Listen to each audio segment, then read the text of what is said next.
Muito bem, pessoal. Boa tarde, bem-vindos ao Observatório de Proteção de Dados, atividade do Grupo de Pesquisa Efetividade da Tutela Jurisdicional. Eu cumprimento a todos, os presentes, e cumprimento aqueles que posteriormente acompanharão a, a palestra que hoje o Devanildo de Amorim Souza proferirá, que ficará gravada no YouTube. Boa tarde, Phil entrando aí. E então, eu mais uma vez cumprimento a todos, que nós tenhamos uma boa atividade no fim da tarde de hoje, do dia 25 de outubro de 2023. Devanildo já está como co-host e, portanto, Devanildo, você tem a palavra quando quiser começar, né? Esses efeitos banalizadores, né, que é um tema bastante importante mesmo. Eu acho que você optou por um tema bastante interessante, bastante abrangente, bastante atual. Então, fique à vontade aí, meu amigo, para quando quiser dar início, ok? Eu vou só desligar o meu microfone para que não tenha nenhuma interferência, mas qualquer coisa a gente aparece aqui, é só chamar. Perfeito. Professor, o senhor já iniciou também a gravação, confere? Já iniciei a gravação, tá valendo. Perfeito. Perfeito. Já estou vendo aqui o Fio teve a oportunidade de ser debatedor da última vez que eu palestrei sobre esse tema, e sem dúvida alguma o Fio já vai trazer aqui novas discussões para o tema, porque o Fio, da época, quando a gente conversou sobre o tema, me deixou cheio de questionamentos, e sem dúvida alguma a gente vai ter novamente, Fio, a oportunidade de retomar um pouco esses aspectos, tá? Então, eu inicio aqui fazendo uma brevíssima apresentação sobre mim. Meu nome é Devanildo de Amorim Souza, na atualidade sou egresso do mestrado em Direito da Sociedade de Informação aqui da FMU.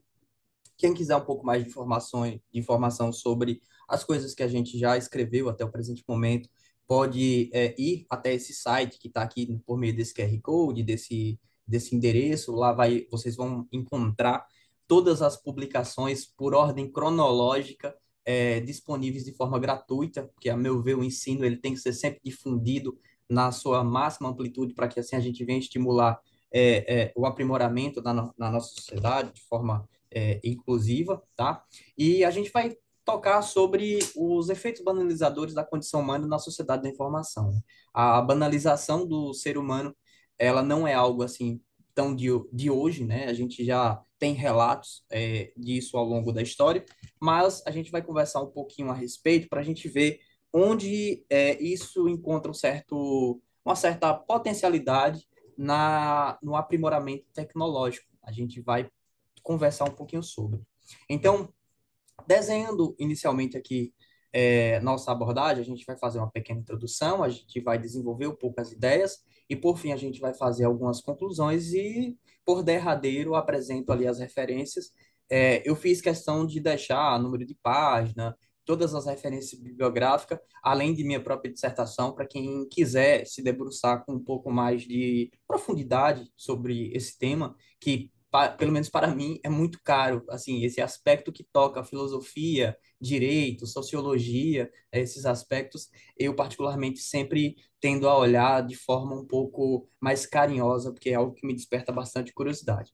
Então, inicialmente a gente vai tratar sobre aspectos voltados à moral, à ética, aspectos da proteção de dados e os riscos que isso pode representar para os postulados jurídicos que foram consagrados no nosso ordenamento jurídico, tanto por meio da nossa Constituição, como também por meio dos tratados internacionais, que hoje a gente já sabe que existem tratados internacionais que já se enquadram num patamar de norma no nosso sistema, inclusive tratados que hoje já passam a ter igual patamar de igualdade com o próprio texto constitucional por aquela aprovação lá qualificada conforme está inserido lá no finalzinho do artigo 5º da nossa Constituição.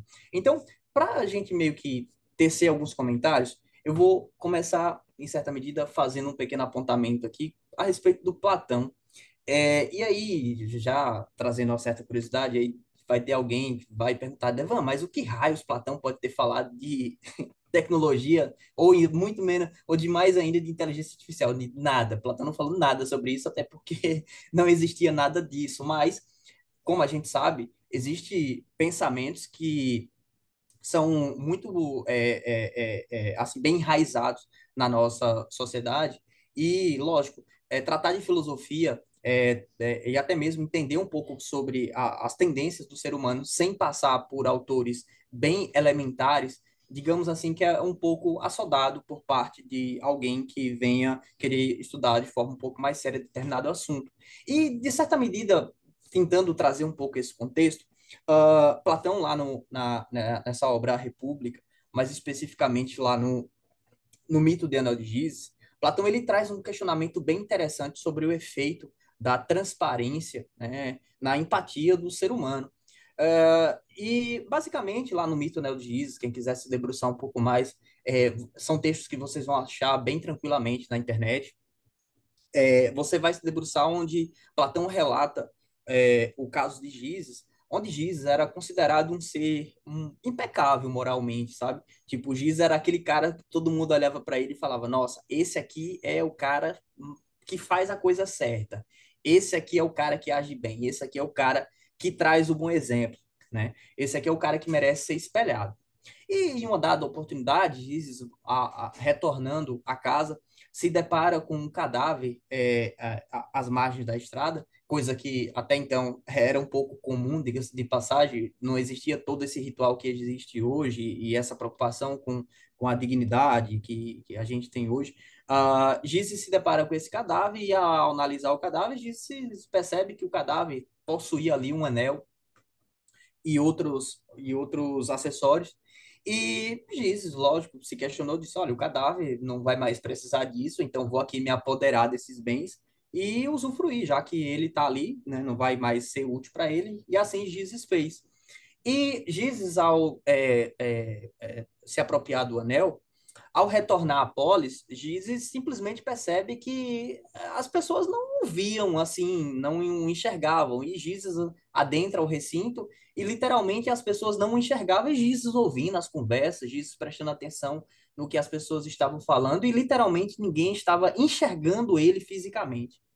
Gizes meio se questionam com aquilo, que raios é que está acontecendo, e de uma sacada ali meio que misteriosa, o enredo é bem interessante nesse aspecto. Gizes retira o anel e depois volta ao recinto e percebe que todo mundo volta a enxergar o Gizes. E a partir daquele momento, Gizes prontamente sacou que o anel dava a Gizes o dom da invisibilidade perante o corpo social a qual ele pertencia. E eu chamo bastante atenção aos 6 colegas que aqui nos acompanham remotamente, aos colegas que vão nos acompanhar no YouTube, para esse aspecto de o anel propiciar a Giz um dom de invisibilidade perante o meio social ao qual ele estava inserido. Olha o quanto isso é sutil. A gente vai trabalhar um pouco mais isso com um pouco mais de detalhe mais à frente, mas foquem nessa ideia da invisibilidade perante o outro, que isso vai ser extremamente relevante para a gente entender um pouco mais. E isso já estava posto a Platão há mais de 2000 anos atrás. E de que forma isso se torna um pouco relevante nos dias de hoje.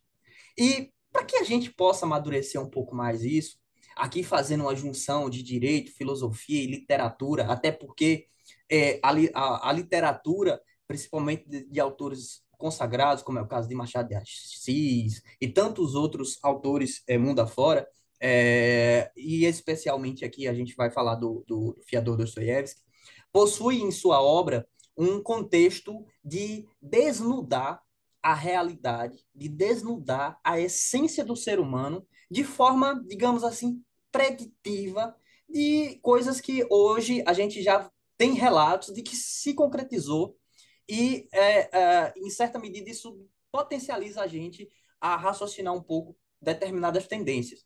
E pegando aquela ideia lá do ficar invisível perante o outro, aqui em Crime e Castigo, né, Dostoiévski traz a figura do Raskolnikov, que, ao se deparar com uma senhora que na obra é tida por uma senhora usurária, que faz uso ali de digamos assim, de emprestar as coisas, de alugar as coisas e receber uma vantagem econômica em cima, Raskolnikov ele se pergunta da seguinte forma, ele se questiona da seguinte forma. Ele diz, olha, essa senhora aí, ó, já está no resto da vida dela. Para que raios ela quer dinheiro? Para que raios ela quer se usufruir desses bens materiais se ela já está no fim da idade? Eu, jovem, isso lá a figura do personagem, tá, gente? A figura do personagem. Eu, jovem, estou aqui, e para ironia do destino, Raskolnikov, que era um estudante de direito, né? Ele diz, olha, já que essa senhora aí está nos momentos derradeiros da vida dela, tem um monte de bem que para ela não vai mais lhe ser útil, o que é que tem se eu, por exemplo, tirar ela do caminho e me apropriar disso como se eu fosse o verdadeiro dono? E aqui, Raskolnikov, ele se depara com um rompimento de uma baliza moral, que é literalmente de matar o não matarás. E nessa obra, Raskolnikov, ele simplesmente, no afã de auferir uma vantagem econômica, né, e galgar um determinado espaço social, ele se depara com a oportunidade de matar ou não matarás.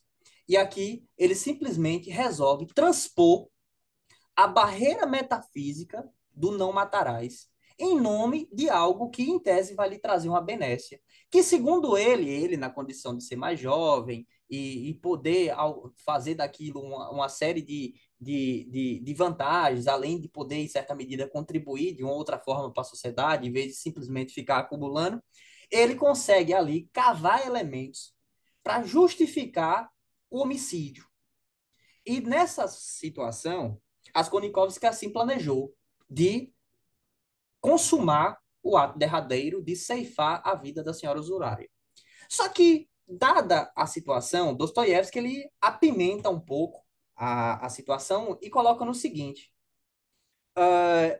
no momento em que Raskolnikov vai assassinar a senhora Zurária, a irmã dela, que em nada tem a ver com o plano inicial de Raskolnikov, aparece após o momento no qual ele acabara de matar a velha por meio de uma machadada. Esse termo velha é o termo utilizado lá na obra, tá? Não é nada no sentido pejorativo. Se você pegar a obra e ler, vai ser esse o termo que vocês vão encontrar lá.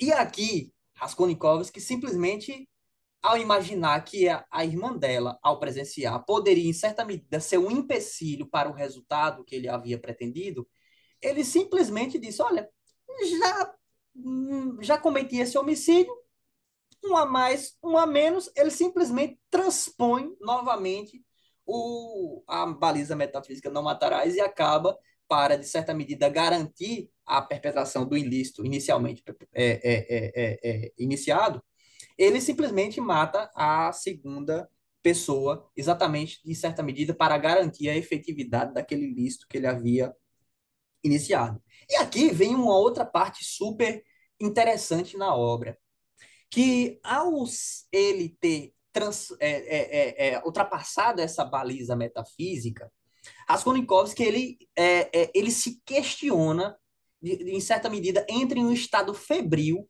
de um adoecimento psicológico pela, pelo ato ilícito que ele cometera, porque em sã consciência ele sabe que aquilo ali era um postulado consagrado perante o meio social, de matar ou não matarás gerou, no caso dele, uma sobrecarga psicológica na qual ele se sentia ali corroído pelo afeto psicológico que isso veio a cometer.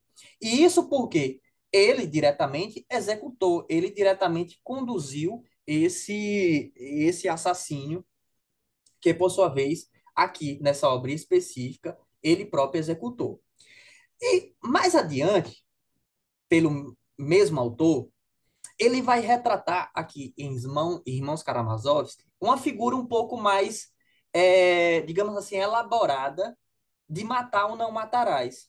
Iniciando aquilo que a gente agora há pouco tinha visto com Platão, passando agora pela Crime e Castigo e chegando aqui em Irmãos Karamazov, a gente já percebe algo mais elaborado no seguinte sentido.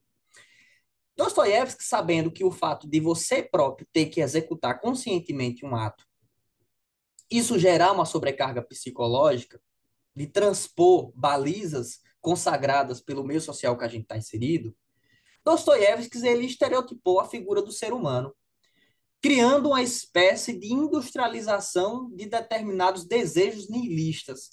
De que forma ele potencializou isso por meio da obra Irmãos Karamazov? Ele disse o seguinte: ele criou a figura, digamos assim, do bandido mal, assim, ou esse cara aqui é o cara que é do mal, que é a figura do pai Karamazov, que era a figura do pai beberrão, era uma figura contrassenso do modelo ideal. Só que de modo a gente criar elementos assim que em certa medida pudesse justificar em certa medida o atropelo do Namatarais, ele colocou a figura do pai e a figura dos irmãos exatamente para criar uma espécie de dificuldade em se romper o não matarás novamente. Porque na nossa cultura, o ato de um filho matar o próprio pai é algo extremamente repudiado, extremamente não aceito. Mas aqui, demonstrando o quanto o ser humano ele consegue, em certa medida, criar elementos que possibilitem desenvolver determinadas formas de enxergar o mundo, ele simplesmente criou a seguinte figura. Existem quatro irmãos e os quatro vão participar do parricídio. Porém, ninguém especificamente vai executar o Matarais assim de forma categórica, como aconteceu na obra anterior, onde o Raskolnikov, que ele próprio, com sua própria mão, desferiu um golpe de machada na senhora que veio a falecer. Aqui, a figura do irmão Ivan Ilitch, ele por ser o cara intelectual, ele elaborou toda uma espécie de argumento, de argumentação teórica para conseguir que os seus outros irmãos praticassem condutas que no final dessas condutas seria a consumação do parricídio, mas de modo que ninguém se sentisse diretamente impactado por dizer assim, foi eu que cometi o parricídio. Ele simplesmente fragmentou o resultado morte em microatos, onde cada ato daquele por si só não era o resultado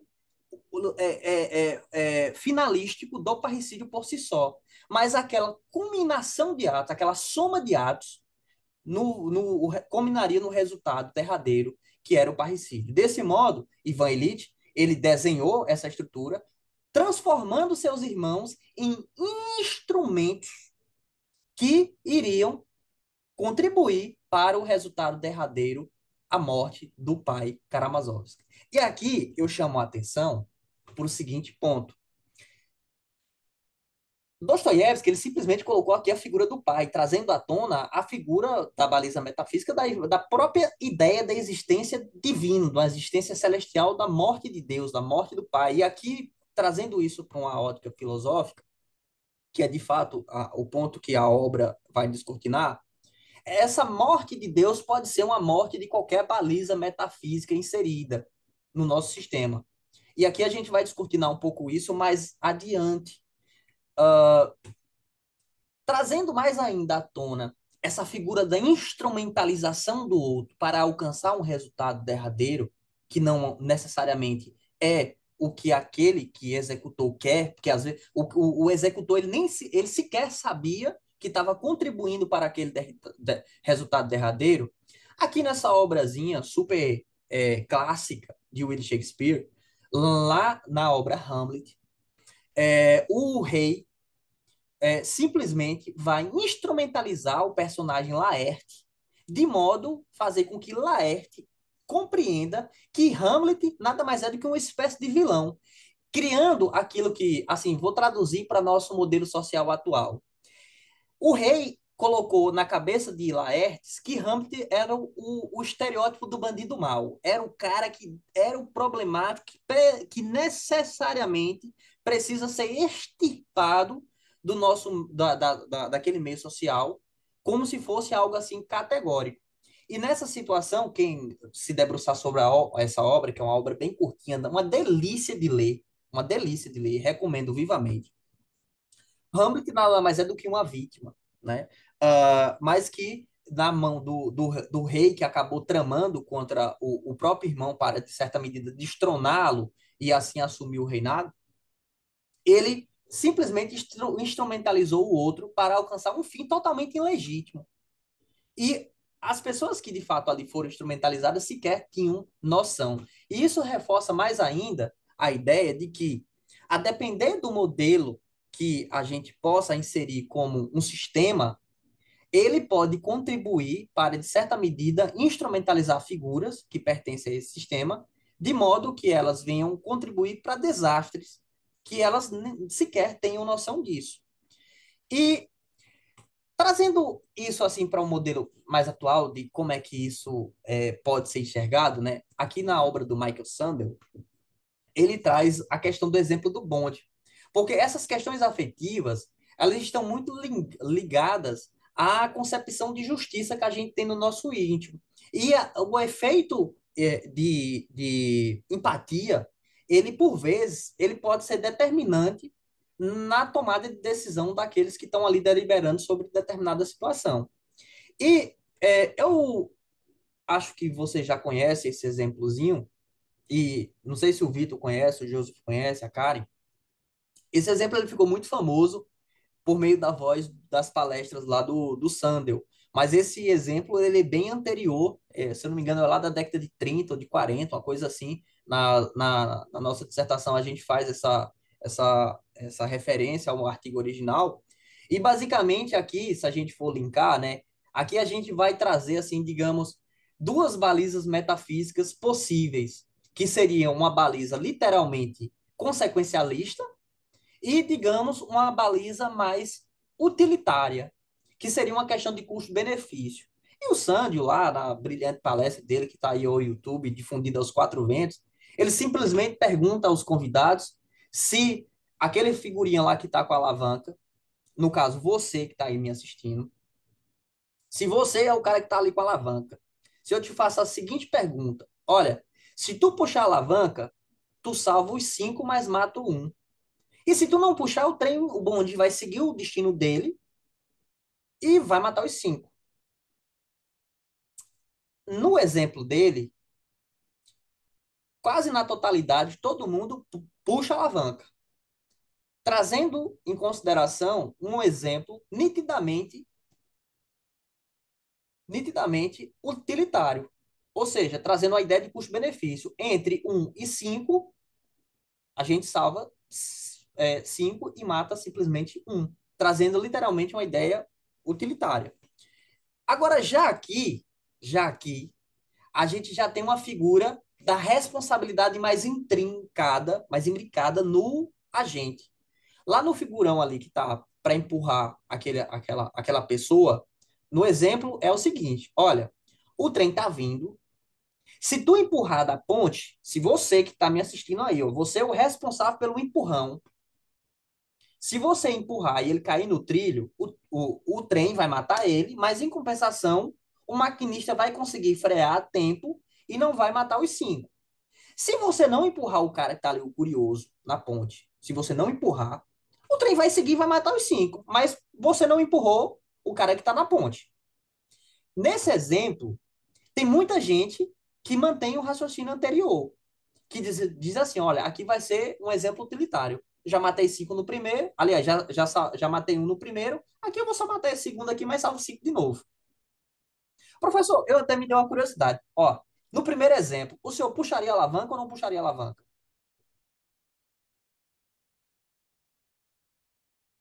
Ô, Joseph, eu tendo a pensar, né? Eu não sei quem são as pessoas, né? Eu teria que ter mais algum elemento para ter uma resposta mais direta, né? Professor, Porque, nesse caso, você não conhece. Simplesmente são pessoas é, literalmente desconhecidas. Você se são, puxa. se são pessoas literalmente desconhecidas, eu não tenho como fazer um juízo de valor sobre cada uma delas, né? Aí, pela questão da economia, né?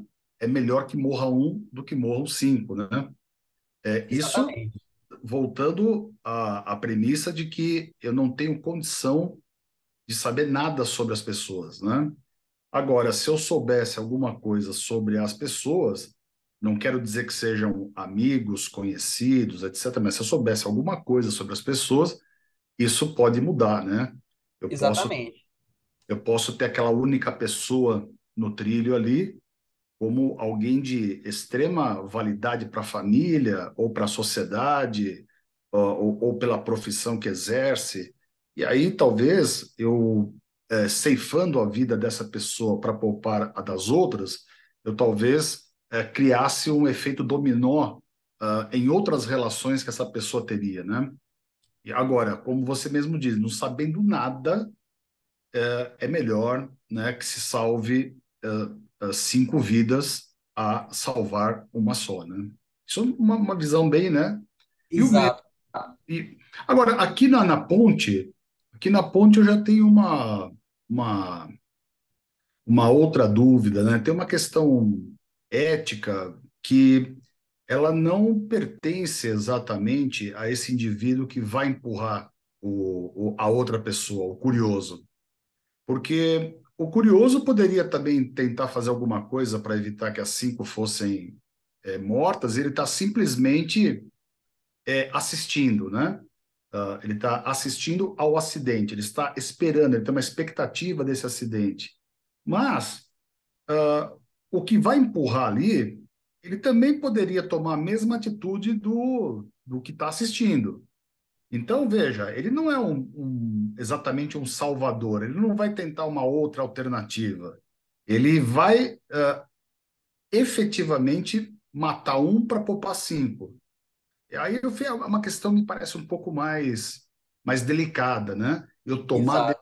decisão de pegar um curioso, digamos, né? De pegar uma pessoa que está ali assistindo por assistir e tacá-la no trilho para evitar a morte dos cinco.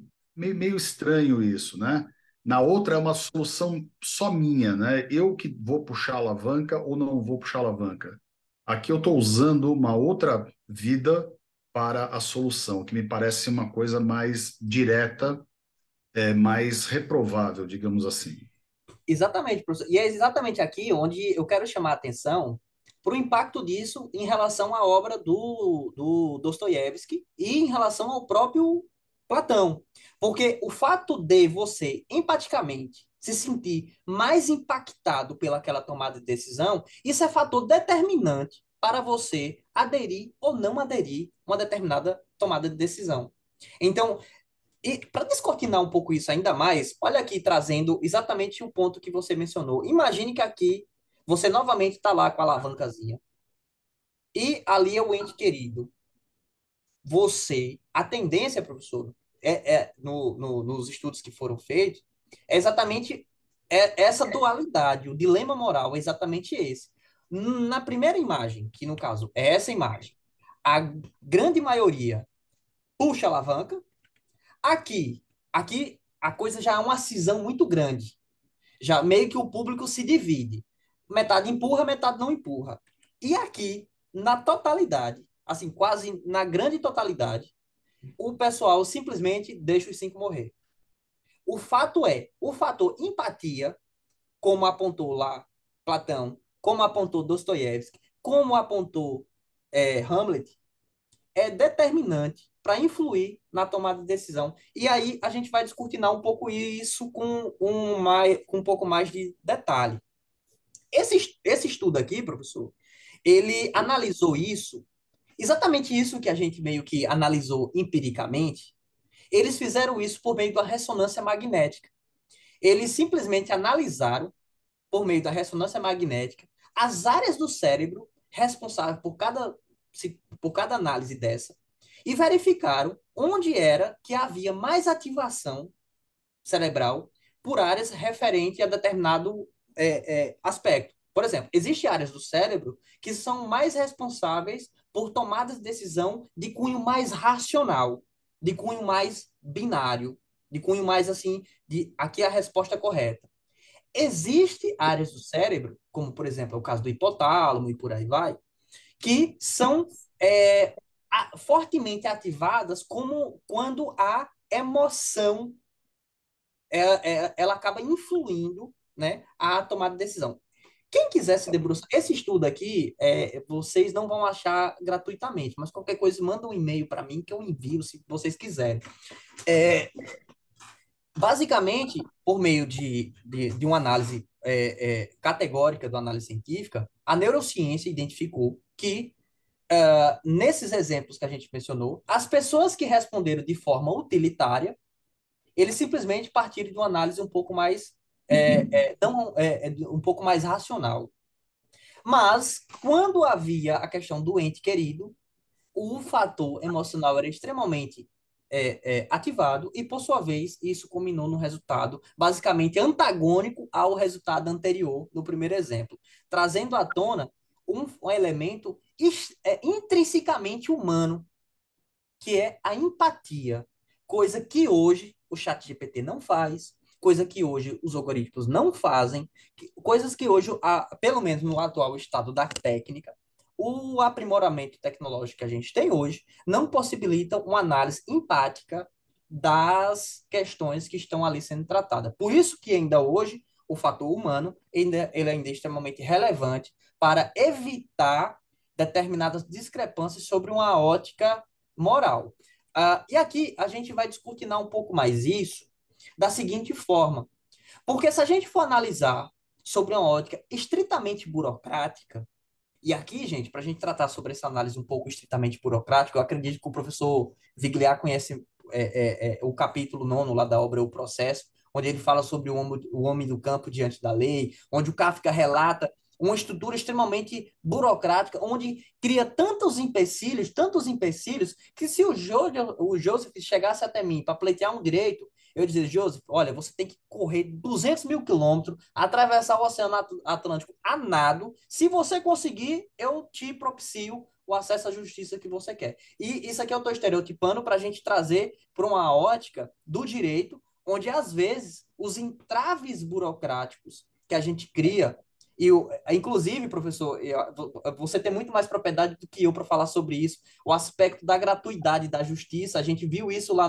na legislação trabalhista. O fato de você mexer com o aspecto da gratuidade da justiça, o fato de você mexer com a questão do ônus de sucumbência, já é um fator determinante para poder, em certa medida, desestimular a busca por um determinado direito. Então, esses aspectos burocráticos, eles podem contribuir sobremaneira para efetivar ou para manter o status quo de ilícitos ali sabidamente existentes no nosso meio social. E aqui, isso a gente trazendo para o nosso modelo de tecnologia, é muito importante a gente analisar até que ponto a tecnologia ela vem para reduzir esses aspectos, desses entraves, ou às vezes vir para manter o status quo.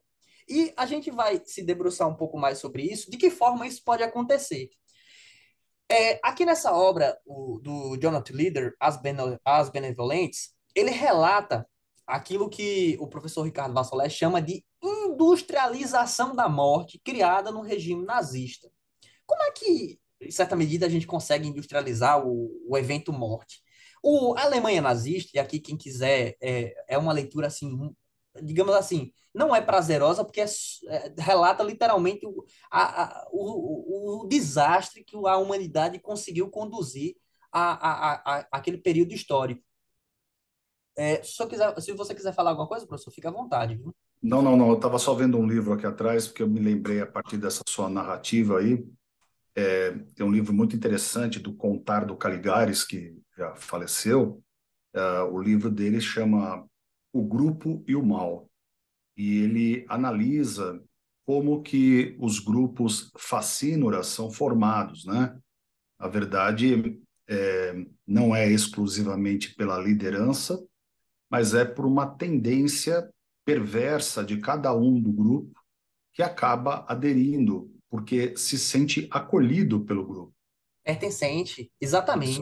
Isso é um fator muito importante, porque aí a pessoa, quando vê, ela está no meio de pessoas que lhe são, que lhe dão um afeto, né? E isso aconteceu muito nesses anos que nós tivemos aqui, nas últimas eleições para presidente. Nós vivemos isso e isso explica muito, né, essa adesão. Já em 1921, né, o Sigmund Freud ele explicou, né, como que esses grupos são formados, né? Numa das suas derradeiras obras, ele explicou, né, justamente isso. As tendências das pessoas levam as pessoas a procurar pessoas parecidas, porque ali elas se sentem acolhidas, né? E isso cria uma força para que as pessoas reajam, né? Então é bem interessante. E aí quando eu vi você fazendo a narrativa desse livro, As Benevolentes, quando você começou a falar de grupo, etc., eu olhei para trás que eu queria ver se o nome era o mal e o grupo, ou se era o grupo e o mal, e o nome é o grupo e o mal do Contar do Caligares. É muito interessante, professor, porque a história, ela está imbricamente ligada com o próprio direito, né? Inclusive o Rudolf von Ehring, inclusive eu estou até com uma obra aqui, que eu estou escrevendo mais umas bobagenzinhas, esse aqui, ó, Não consigo ver, a porque está luta, a luta, a luta pelo direito, deixa eu ver, a luta pelo direito. Sim, é, sim, sim. Rudolf von Ehring, lá na página dessa obra aqui, que é da editora Edipro, né? Lá na página 29, ele vai falar, né, que todas as grandes conquistas que a história do direito deve registrar, ou seja, a abolição da escravatura, da servidão de glebe, a livre aquisição da propriedade fundiária, a livre escolha de profissão e da fé e outras, todas elas tiveram que ser feitas pelos caminhos da luta mais violenta, que frequentemente luta que durou séculos e não raro com derramamento de sangue. Em toda parte foram os direitos desrespeitados que indicaram esse caminho que o direito percorreu. Ou seja, essa história de derramamento de sangue, ela contribuiu para a consagração de determinados elementos fundamentais a nosso sistema. E não raro, professor, eu acho que talvez exatamente por isso, por meio de tanto derramamento de sangue, que a dignidade da pessoa humana é considerada um dos fundamentos da nossa Constituição de 88. E a gente vai falar um pouquinho mais, mas aqui, se atentando exatamente a essa espécie de industrialização do mal, às vezes, uma pessoa, ela não tem assim o peito de atropelar um não matarás na cara dura. Ou às vezes até tem, mas não é todo mundo que tem esse peito assim de atropelar o não matarás, porque chega um determinado ponto que o ser mal, ele adoece mentalmente o outro, a ponto de acontecer o que aconteceu com Raskolnikovski lá na obra Crime e Castigo. Aquilo corrói a psique do ser humano, como muito bem apontou Freud, como muito bem apontou o Dostoiévski lá em Irmãos Karamazov. Mas, a partir do momento que você fragmenta isso, como aconteceu lá em Irmãos Karamazov, você distancia a vítima do seu algoz. Você distancia o conhecimento do ato, você distancia o algoz do resultado. E isso faz com que a pessoa ela vá um pouco mais além, ou vá literalmente mais além, e ocorra o que aconteceu na Alemanha nazista. E aqui, Jonathan Lieder, ele simplesmente diz para a gente, com todos os detalhes, o que a Alemanha nazista identificou. A Alemanha nazista, assim, de forma inteligente, né, em certa medida, aqui com muitas aspas, simplesmente ela identificou que o fato de mandar os soldados para o campo de batalha executar diuturnamente pessoas a queima-roupa, aquilo ali estava destruindo a tropa, porque estava gerando um efeito extremamente deletério à psique do ser humano, que não conseguia mais, ao executar alguém, uma criança, como a gente está vendo agora acontecer lá no Oriente Médio, executar uma criança sem imaginar que aquilo ali poderia ser um filho dele, poderia ser um primo, um irmão, um parente. E você, em certa medida, passa a olhar para o outro como se fosse você próprio ou alguém próximo a você, porque gera essa carga de empatia, como o exemplo aqui do Sandel nos demonstrou. Quando isso passa a impactar afetivamente o outro, ele passa a se questionar até que ponto aquilo é legítimo. E aí, Hitler, ao perceber que aquilo estava comprometendo a eficiência letal da tropa, ele simplesmente industrializou, criando uma espécie departamento da industrialização da morte. Olha, esse aqui, essa guarnição é responsável pelo transporte. Essa guarnição é responsável por embarcar. Essa daqui é responsável por desembarcar. Essa daqui é responsável por conduzir para a câmara de gás. Essa daqui é responsável por ligar o gás. Essa daqui é responsável por rapar o que as vítimas tiverem. Essa outra aqui é responsável por cremar os corpos. Você simplesmente, você não está matando alguém. Aquele lá, ele está simplesmente queimando. Ele está simplesmente tirando um cadáver de um lugar e conduzindo para outro, sabendo, sem notar que ele simplesmente faz parte de um processo global que é a industrialização da morte. Você fragmentou, e aqui, gente, eu chamo a atenção para a vocês, que é literalmente o que Dostoiévski descreveu em Irmãos Karamazov. Simplesmente você fragmentou a ruptura moral, você simplesmente fragmentou, possibilitando que aqueles personagens envolvidos fizessem coisas que, se eles tivessem noção da verdadeira magnitude, não faria. E aqui, gente, é muito interessante porque esse outro autor, que é o Rudolf Hoss, ele também relata exatamente isso que eu acabei de descrever para vocês, trazendo à tona toda essa industrialização que eu comentei. E quem quiser entender um pouco isso mais a fundo, aqui é uma leitura indispensável, ao meu ver, para todo estudante de direito, seja ele da pós, seja ele da graduação, principalmente em épocas que parece que anda meio na moda, atropelar direitos fundamentais, é um negócio meio sinistro. A gente precisa reforçar cada vez mais esse tipo de leitura. Aqui, Hannah Arendt simplesmente diagnosticou da seguinte forma: ao analisar Eichmann, ela simplesmente descreve um ser literalmente burocrático. Simplesmente ele estava cumprindo ordens. Simplesmente ele estava cumprindo ordens. Na cabeça dele, ele era um profissional eficiente, porque estava fazendo o que era mandado fazer. E aqui a gente percebe, gente, olha, chamando a atenção lá pro Dostoiévski, pro próprio Hamlet, você enxerga nitidamente a figura da coisificação humana. Você coloca o ser humano como um longa-manos para a concretização de uma ruptura metafísica de algo que aquela pessoa sozinha não teria peito para poder fazer, porque nem ela própria se habilitaria a fazer, de pôr a mão na massa, de fazer o que Raskolnikovsky fez, dele mesmo derramar o sangue. A partir do momento que você distancia as figuras, você possibilita que a humanidade ela caminhe para rupturas nunca antes imaginadas, exatamente pela ausência da empatia. E, de modo a descrever um pouco como é que isso funciona, gente, existe uma síndrome que eu não lembro muito, não lembro o nome agora, que ela é uma espécie de síndrome que ela castra a pessoa de sentir dor. Como ela castra a pessoa de sentir dor, essas pessoas que têm essa síndrome vivem muito pouco. Exatamente porque ela pisa no estilete e não sentiu que o estilete cortou. Ela se fura, ela se machuca, não sente que se machucou.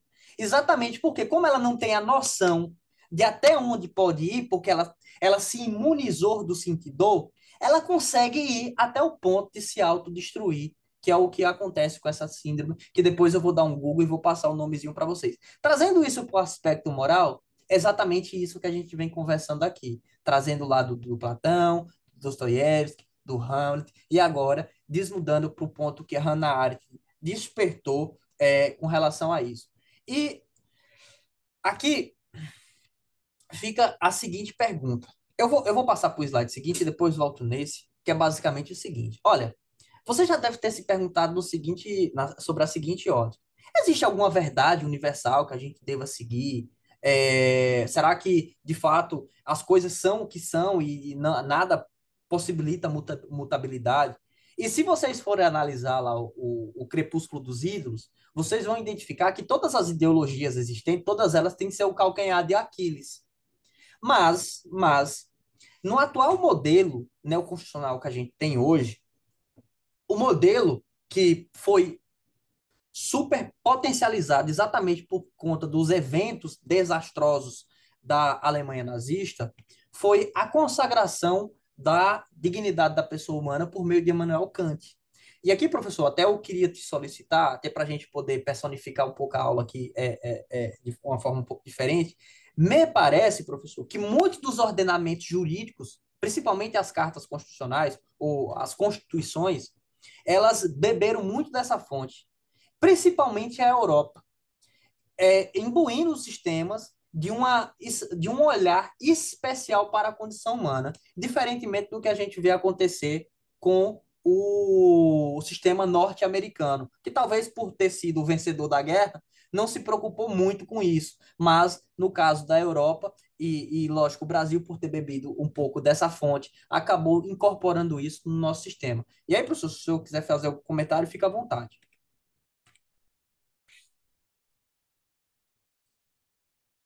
Não, Devan, não tenho nenhum comentário para acrescentar.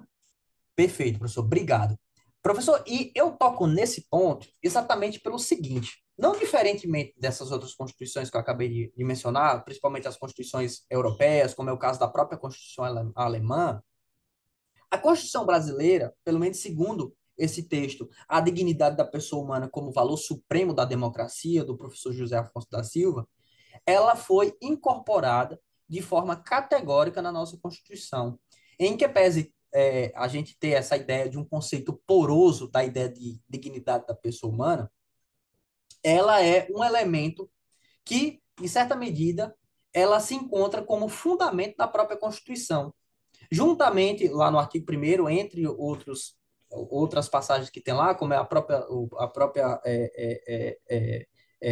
Fundação da República, aqui a gente encontra essa premissa basilar, que é a tutela, o respeito, a deferência à dignidade da pessoa humana. E isso, claro, faz com que a gente lembre daquele sistema de órbita, onde a gente tem lá os fundamentos da República, e todo o resto do sistema, ele, em certa medida, orbita em prol de atender essas necessidades basilares. Não à toa, a nossa Constituição ela é uma Constituição programática. Ela não nasceu pronta, não nasceu atendendo todas as suas disposições. Mas, devido a esse sistema, ele visa cada vez mais buscar a tutelar esses elementos a qual ela se incumbiu de tentar alcançar. E aqui o professor José Afonso, ele traz exatamente esses elementos bem primordiais. E eu acho que esse artigo, professor, ele é super importante, porque até essa época, a gente ainda tinha uma ideia de direito administrativo muito no sentido de lei, muito assim, tipo, tá na lei, é o que tem que ser, não tá na lei, não é. E hoje, a gente caminhando para aquele modelo da New Public Management, né, que é o modelo de nova gestão pública, a gente já tem visto o quanto esse conceito ele tem potencializado transformações práticas, exatamente por conta desse caráter mais neoconstitucional da forma de enxergar o direito, potencializando o próprio direito administrativo a se adequar às demandas sociais, buscando atender essas finalidades estampadas no texto constitucional. E aí fica a pergunta, a gente lembrando lá do Nietzsche, né? Tipo, porque sobre a ótica do Nietzsche, a gente vai se perguntar o seguinte: mas por que condição humana? Por que não outra coisa? Poderia, sei lá, vamos colocar lá no texto constitucional, proteger as vidas dos unicórnios, sei lá, alguma coisa do gênero. E aqui eu estou trazendo essa ilusão porque poderia ser qualquer outra moleta metafísica. A gente poderia ter trazido um postulato mais utilitário, solidário, consequencialista, o próprio Nietzsche. Mas não, aqui a gente percebe nitidamente a figura do Emmanuel Kant. E eu acho que isso é super interessante, porque para a gente do campo do direito, se o texto constitucional ele é o texto supremo do nosso ordenamento, o que não está nele não faz parte da conformação jurídica. E, por exemplo, no caso da condição humana, se é o que está estampado no texto constitucional, é esse que o sistema jurídico deve tentar alcançar, não algo diferente disso. É por isso que, sobre essa ótica, qualquer coisa que atente contra a condição humana, sobre essa ótica constitucional, não é possível. Só algo somente por meio de uma revolução, de uma derrubada de uma constituição, você poderia lá colocar lá no texto constitucional, e aqui, professor, eu vou abrir aspas, né? Tipo, sei lá, bandido bom é bandido morto, seguindo aquele estereótipo bem bem pesado, assim, de enxergar o ser humano como, tipo, o que é útil, bem, o que não é útil, a gente tira, como se todo mundo, como se o ser humano ele pudesse ser algo descartável, coisa que, pelo menos sobre essa ótica vigente, é a ótica que eu também entendo por mundo, não é nada razoável. Então, à vista disso, a gente pode concluir o seguinte, né? Trazendo principalmente para esse aspecto tecnológico. Porque isso tudo que a gente discutiu aqui, ele pode ser potencializado pelo aprimoramento tecnológico que a gente tem hoje. Porque, a depender da situação, a gente vai chegar a conformações que a gente nem vai ser necessário olhar para o outro para, de certa medida, decidir sobre a vida dele. E, em certa medida, a gente pode criar elementos onde a gente distancie cada vez mais a pessoa dos tomadores de decisão. Então, não raras vezes, vamos aqui vamos fazer uma alusão bem simples para a gente entender. Sabe aquele acesso para você tentar cancelar uma assinatura de TV a cabo, que você liga num telefone que nunca tem fim, que você passa por 200 mil atendentes, mas nunca chega onde você precisa chegar? Vamos transformar isso em uma realidade onde você está em busca de um direito, que você precisa ter acesso a alguma coisa. Só que você inviabilizou, por exemplo, o contato físico de alguém que não tem manejo com um aparato tecnológico que a gente sabe que existe hoje. A partir do momento que você criou algo nesse sentido, você inviabilizou o acesso ao direito.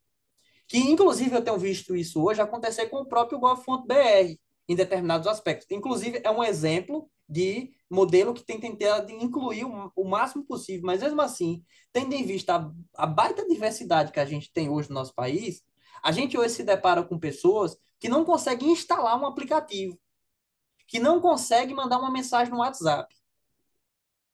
Inclusive, isso me faz lembrar do professor Senise, que o professor Senise costumava brincar, dizer assim: tem gente que acha que São Paulo é um exemplo para o resto do país, que a gente pode ver de São Paulo uma realidade que a gente vai encontrar no resto do país, como se São Paulo não tivesse por si só uma economia praticamente de um país. É uma conformação onde a gente vê uma diversidade dentro do próprio São Paulo que é por centímetro quadrado.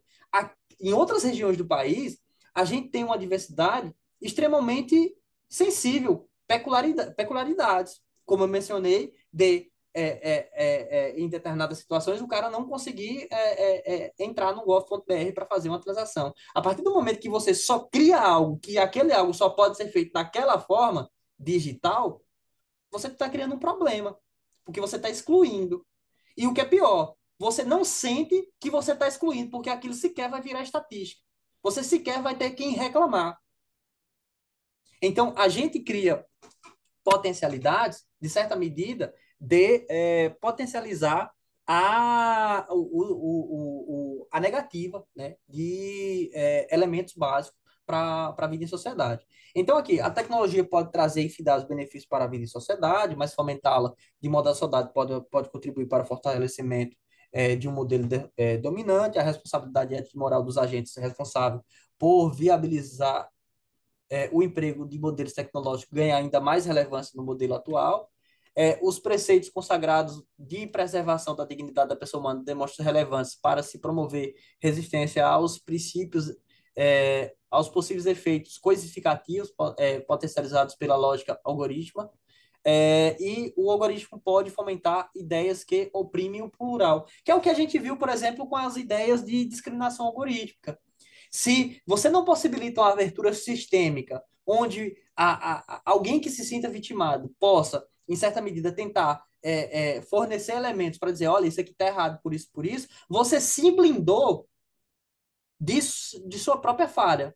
Você simplesmente criou algo onde você, sabedor de sua verdade, se perpetuou e se blindou de qualquer coisa que descortine um possível defeito. Então, é por isso que hoje, quando a gente conversa sobre ciberdemocracia, né, informatização digital, é uma das coisas que eu sempre me venho à mente. Quais são as aberturas sistêmicas que podem prestigiar o plural? Porque se a gente não tiver aberturas sistêmicas que privilegiem o plural, a gente simplesmente está criando algo onde onde todos são iguais, mas uns são mais iguais que outros. Porque aqueles que não conseguem ter acesso vão simplesmente ficar à margem do sistema. E como a gente acabou de conversar aqui, principalmente lembrando lá dos ensinamentos do professor José Afonso, não é isso que está estampado na nossa Constituição. E com mais razão ainda, quando isso se tratar de administração pública, que é onde tem que partir os principais exemplos por estar devidamente vinculado à estrita legalidade. Né? Porque o artigo terceiro, perdão, o artigo 1º, inciso 3º é um princípio que a administração pública não está subordinada, é o contrário disso, subordinada até a alma. Se a administração pública for a primeira a legitimar atropelos à condição humana, a gente literalmente pode jogar tudo para lá que não vai dar certo. Professor, eu acho que por hora é isso. Aqui eu apresento as referências, tomei o cuidado de pôr o número das páginas bem fidedigno para quem quiser se debruçar sobre o assunto e poder ter alguns momentos de devaneio aí com leituras, tá?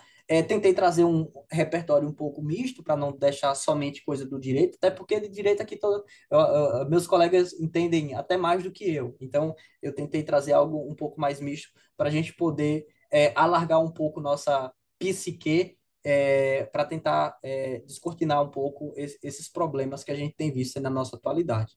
Obrigado, professor. Devan, eu que agradeço, sobretudo a profundidade com que você expôs, né? Essas obras que você mencionou que amparam o pensamento, né? Não só para a utilização da inteligência artificial e coisas do gênero, mas que amparam o pensamento ético, né? De toda a sociedade. Obras essas que são atravessam o tempo e estão sempre atuais porque tratam de assuntos extremamente importantes para a condição humana, né? Então isso é muito interessante, foi muito bom. Nós fugimos um pouco daquele padrão mesmo do direito e tecnologia que a órbita do nosso programa de mestrado, mas de qualquer sorte, os aspectos que você destacou são aspectos do momento, são aspectos de extrema importância e nos levam a uma reflexão muito importante. Então, mais uma vez, eu agradeço a sua participação, a sua disponibilidade e a sua boa organização, sua excelente organização, né? Você, quando sempre que você expõe, você traz um esquema de exposição bastante lógico e bastante completo. Então, sempre nós é que somos nós é que ganhamos, né, com isso. Então, eu te agradeço e, obviamente, franqueio a palavra aos demais colegas que queiram fazer uso da palavra. Fiquem à vontade, por favor, caso queiram, né?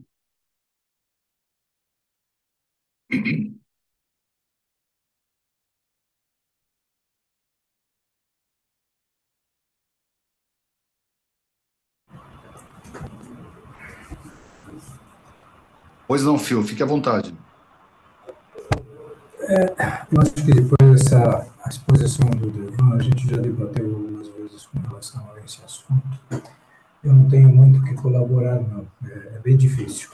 Mas, curiosamente, a gente vê que às vezes a vida imita a arte, ou não sei se seria o contrário, a arte imitando a vida, porque na hora em que ele começou a comentar sobre a fragmentação dos atos do assassinato feito lá pelos 4, 5 irmãos, se eu não estou enganado, me lembrou um pouco certas linhas de conduta de pelotões de fuzilamento utilizados no século XX, onde colocavam-se 5 soldados perfilados, cada um pegava um rifle, os rifles eram aleatórios, só que só havia, e ninguém sabia disso, só havia um rifle com munição de verdade.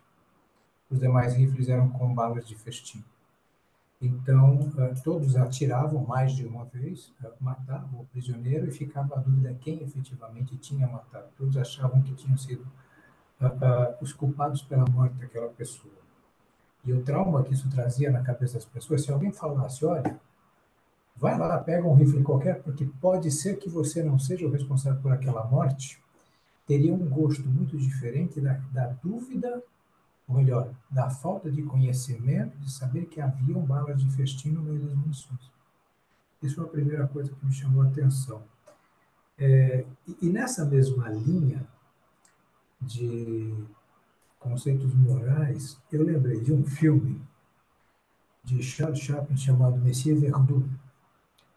Esse filme, ele narra a história de um homem, depois de 30 anos de trabalho numa empresa, ele não consegue mais se colocar, e ele resolve fazer a utilização da sua inteligência, ele era um cara, acho que era um químico, se não estou enganado, para tentar dar um pouco de condições melhores à sua família. Aí algumas questões, aspas, que são colocadas como até talvez um pouco de desculpas. A esposa dele era paralítica, ele tinha um filho menor também que era problemático.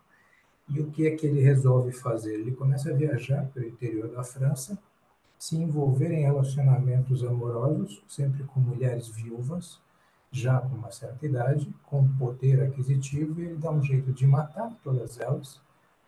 Ele sai de um relacionamento e vai para o outro, e sem nenhum tipo de peso na consciência, sem nenhum tipo de culpa nesse processo, porque ele entendia que ele estava fazendo um bem para a família dele. Mais tarde ele é pego, quando ele é levado ao tribunal, há uma fala final no discurso dele no julgamento, que é muito interessante, onde o juiz se coloca um pouco surpreso pela falta de arrependimento que ele tem. E ele fala, me chama a atenção que vocês estejam achando que eu seja um assassino, quando eu matei algumas pessoas em prol de um bem maior, por exemplo, da minha família. Porém, todos aqueles que vão para uma guerra e matam milhares, eles não são considerados como assassinos. Por quê? A morte não é igual. E ele coloca uma série de coisas comparando a morte causada pela guerra por aquela situação que ele causou para algumas pessoas, né? Ele traz alguns pontos muito, muito interessantes. Indo mais para o aspecto da dignidade da pessoa humana, tem um livro do Ingo Sarlet, que é a Dignidade da Pessoa Humana, a Constituição de 88. Ele leva 70 páginas para conseguir chegar a uma definição do que seria a dignidade humana. E mesmo assim, ele ainda fala o seguinte: observe-se que o conceito que se propõe, ele representa uma proposta de processo em construção, dado que anteriormente eu já fiz isso em 2001 e estou revendo ainda esse conceito. Ele, antes das 70 páginas, ele passa por diversos filósofos, estudiosos da área, para tentar conceituar o que é dignidade humana. Uma das coisas que o Devan tocou, e que a gente ouve muito no meio acadêmico, é realmente a importância e a base do fundamento da dignidade humana, muito embora ela não seja definida na nossa Constituição, ela é citada na nossa Constituição, mas a gente tem uma dificuldade realmente de perceber, ver de uma forma concreta esse processo. Você quer falar, Levar? Ô, Fio, eu acho isso bem interessante porque tem coisa, como é o próprio conceito da dignidade da pessoa humana, ele é tão poroso que ao invés da gente tentar dizer o que é, talvez seja mais interessante a gente dizer o que não é. Por exemplo, não é digno a pessoa humana negar vacina desde que a ciência diga que é efetivo. Não é digno ao ser humano negar acesso à escola, ao hospital, desde que tenha a reserva do possível permita que isso seja viável e seja efetivo. Então, não é digno a gente permitir que agentes da Polícia Federal façam câmara de gás dentro da própria viatura da corporação da polícia. Não é digno que agentes do Estado façam uso do próprio aparato institucional para corromper a própria polícia e vender droga para as polícias, como a gente viu acontecer agora recentemente em matéria do Fantástico. Tem Sim. coisa, principalmente quando a gente fala sobre uma ótica estatal, que é óbvio e ululante. Agora, óbvio, existem situações mais limítrofes que, sem dúvida alguma, vai necessitar de uma análise um pouco mais acurada. Mas esse tipo de lesão categórica que a gente vê corriqueiramente acontecer por parte do Estado brasileiro precisam ser prontamente enfrentados. Por exemplo, a gente agora está tratando assim, a gente, não eu, que eu não faço parte da equipe, mas o Ministério da Justiça o brasileiro está cuidando na elaboração de um protocolo nacional do uso de câmeras corporais.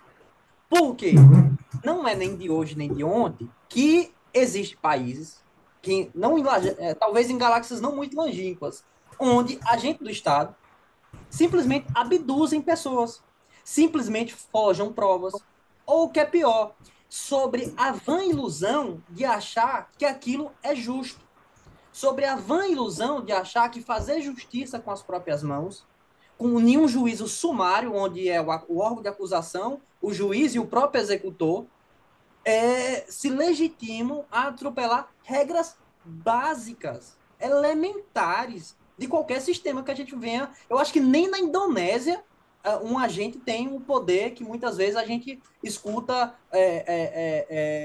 por aí. Então, assim, nesse sentido, o Estado ele deve enfrentar esses problemas estruturais de forma estruturada, de forma minimamente condizente. Não é à toa que o Brasil vai começar a cumprir decisões de cortes internacionais de um dia desse para cá, porque antes o Brasil se sentia legitimado a não cumprir uma decisão de uma corte internacional onde ele próprio manifestou-se a adesão. Então, existem elementos claros assim onde a gente consegue dizer, ó, isso aqui não é digno, isso aqui não é exemplo digno, nem O por problema, nenhum ato que deva ser praticado por um E no, agente ali responsável por. e, e no plano internacional, se nós formos pensar no plano internacional, não é digno, sob nenhuma ótica, você colocar a população civil, seja ela de judeu, seja ela de muçulmano, sim, seja católico, seja ela do que for, você colocar a população civil como escudo e, pior, não permitir os corredores humanitários, não permitir que o médico chegue lá, que a comida chegue lá, que a água chegue lá. Isso é uma crueldade absurda e não há, e há algumas pessoas que, munidas de uma grande ignorância, não têm vergonha da própria ignorância, e dizem, sem pensar muito, sem saber o que estão falando, e o fim da guerra que está em curso, dessa outra guerra que está em curso, é acabar com a população palestina. E veja, confundir o Hamas com os palestinos como um todo é uma coisa bem diferente, né? O Hamas, em alguma medida, ele faz do povo palestino um escudo e faz do povo palestino refém das suas próprias atitudes, né? Da mesma forma, o presidente de Israel, que com numa atitude lamentável, faz esses bombardeios como se fosse assim, na verdade pouco importa, né? Pouco importa quem que vai pegar, quem que vai cair, quem que vai morrer, etc. Então, veja, nós estamos em 2023, quase em 2024, e a despeito de toda a teoria jurídico-filosófica sobre a dignidade da pessoa humana, bem lembrado pelo Phil, o único autor escreve 70 páginas e fala que não chegou ainda a uma conclusão, nós estamos, embora nós saibamos o que a dignidade da pessoa humana, quando nos perguntam, nós não conseguimos definir rapidamente, né? Parece Santo Agostinho com o tempo, né? Eu sei o que é o tempo, mas quando me perguntam, eu já não sei, né? Então, eu não consigo definir a dignidade da pessoa, mas nós sabemos o que é indigno, sabemos o que é vedado, não sabemos o que é proibido, o que é lastimável, né? E isso basta ter um pouquinho de sensibilidade e pensar com a própria cabeça. Desculpe a minha intervenção aí. Professor, é não, exatamente eu, esse ponto. Fio, eu te devolvo a palavra rapidinho. É exatamente aí, professor, onde me chama muita atenção o quanto a tecnologia ela pode ser eficiente, tanto para possibilitar a redução a esse tipo de atropelo, como é o caso, por exemplo, que a gente viu, e as evidências apontam categoricamente da eficiência do uso das câmeras corporais na Polícia Militar, na redução da letalidade policial, na qualidade das provas que passam a pertencer ao processo, ou seja, você melhora de forma categórica a cadeia de custódia. Imagina você, juiz, você, promotor, tendo ali elementos claros de áudio, vídeo, para poder fundamentar a tua denúncia, para poder fundamentar a tua sentença. Isso melhora e instrumentaliza de forma eficiência para você favorecer a justiça da forma que está ali descrita no nosso sistema jurídico, mas ao mesmo tempo, isso pode ser utilizado também para dificultar o acesso quando a gente fala, eu vou dar um exemplo concreto de públicos vulneráveis. Por exemplo, imagina um idoso tendo como única ferramenta para fazer um pedido um app. Ele nem sabe o que é um app. Tipo, app é o quê? Quanto mais ainda acessar. Se você não viabilizar um atendimento físico, um atendimento personalizado para aquela pessoa, imagina aí uma pessoa com deficiência visual, deficiência auditiva, ou algum tipo de deficiência. Se ela só consegue fazer aquilo por um app, vai ter que procurar alguém? Aí o Estado vai estar delegando um cargo público a um terceiro, como a gente está vendo hoje, onde, por exemplo, antes, se você queria requerer uma emissão de um documento, você ia lá e fazia. Hoje, você só faz se você fizer o pedido previamente em um portal. O Estado está delegando atividades públicas a particulares, como uma forma de desonerar os cofres públicos. Sabendo que isso, claro, vai comprometer quem precisa. Quem precisa vai ter que pagar, vai ter que ir na Lan House pagar algo que o Estado era de competência do Estado fornecer, com devido esclarecimento de procurar um terceiro que nada pertence àquela relação.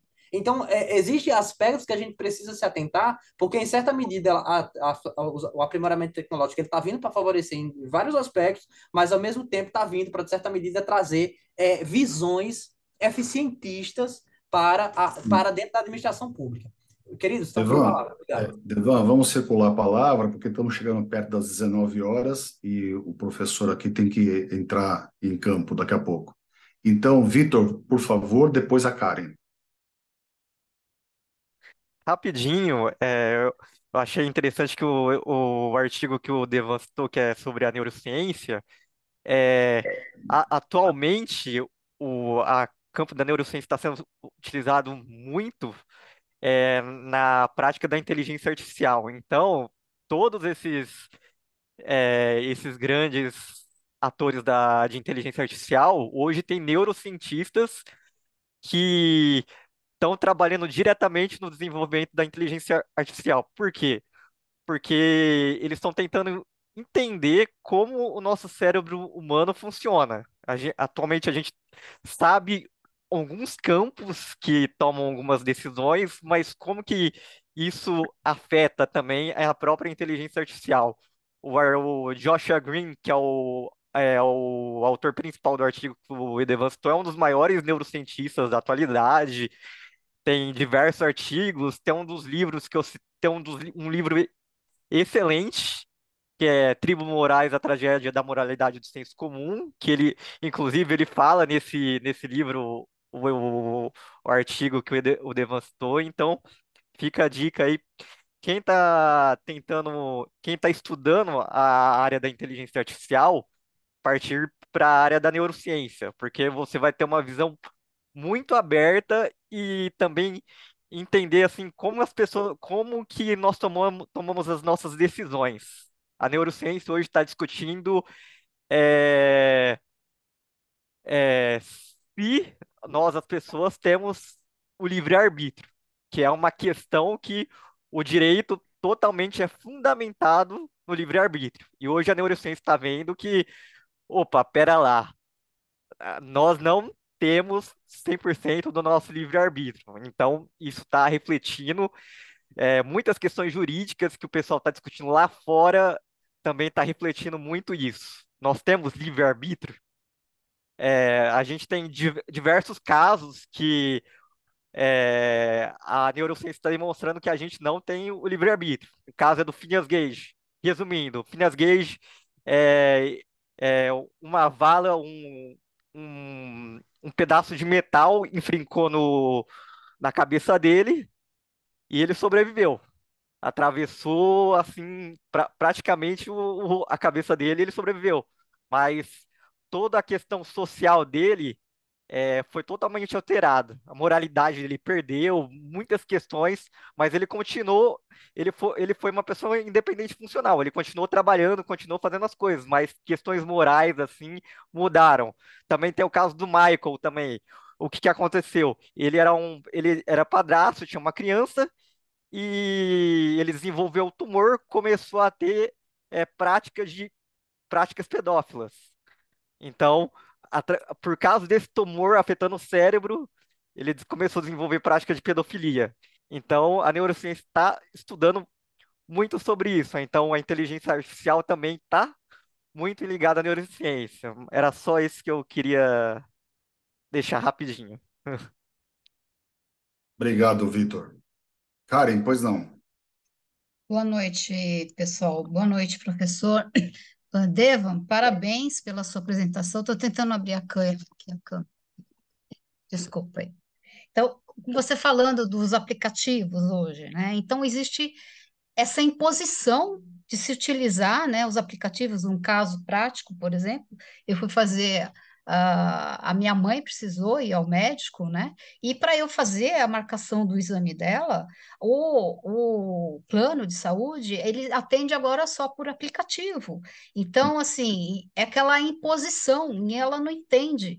Então, o que estou querendo dizer é o seguinte, hoje em dia existe, uma imposição, né? A própria prefeitura hoje ela vai abrir assim o canal, né, para você utilizar todos os serviços da prefeitura via WhatsApp, que é o chatbot. Então, essa imposição, o que que acontece com o ser humano? Ele fica meio que desamparado, né? Tem essa vulnerabilidade e por conta dessa competitividade de obtenção de lucro das empresas, não tem essa aproximação de um ser humano para poder ajudar aquela pessoa de tornar, né, aquela prestação de serviço mais humana. Então, eu estou querendo, o que eu só queria pontuar aqui, né, essa questão, como o professor falou, né, tem esse desamparo, né, esse efeito tóxico, né, digamos assim, e até que ponto, né, essa tecnologia ela ajuda.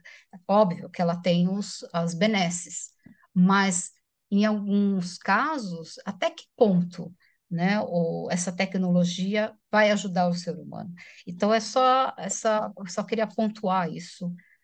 Obrigada pela palavra. Obrigado, Karen, pela sua intervenção. O tema realmente é um tema palpitante, um tema que leva a muitos outros temas, né?